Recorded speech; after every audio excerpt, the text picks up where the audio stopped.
Kahit 5 litro lang muna, pang-uwi lang. Kapag nagpagas pa ako, halos wala na akong maiuwing pambili ng gamot para aking rayuma at pang-ulam namin. Full tank nyo na po, boss. Ako na ang magbabayad. Naku, iho, wag na. Maraming salamat pero nakakahiya. Tay, naalala niyo po ba ako?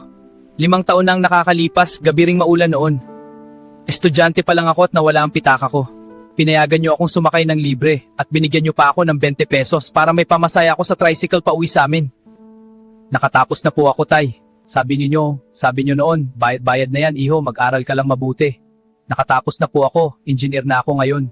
Maraming salamat, engineer. Malaking tulong ito. Maraming salamat din po, Tay. Salamat po, Panginoon.